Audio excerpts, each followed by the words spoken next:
dosa besar macam mana pun kita tuan-tuan dan puan-puan, pergilah ke Mekah dan juga Madinah. Ada sesuatu yang akan merubah kita.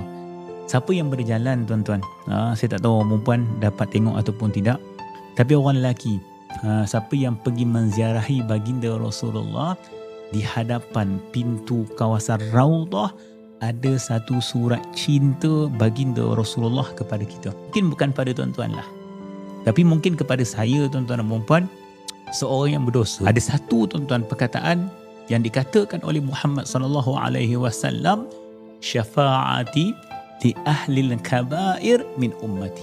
Syafaat aku untuk orang yang melakukan dosa besar daripada kalangan umat aku. Satu surat cinta daripada baginda Rasulullah kepada kita. Kalau tuan-tuan berdosa, tuan-tuan nak hilangkan dosa kita tuan-tuan dan puan-puan, ziarah Rasulullah. Tuan-tuan ditulis dekat depan pintu Raudhah, syafaat aku, janji Rasulullah kepada kita.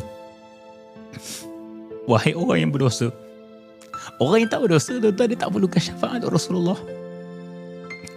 Tapi orang yang berdosa, dia kata apa? Syafaat aku untuk umat aku yang melakukan dosa-dosa besar. Tuan-tuan tolong bercita-cita tuan-tuan. Kita duduk dekat dengan baginda Rasulullah. Kemudian tuan-tuan kita nyatakan kesalahan kita. Kita nyatakan kesilapan dan kekurangan kita. Serius tuan-tuan boleh pergi tengok tau. Di atas tu dengan tulisan yang berwarna emas.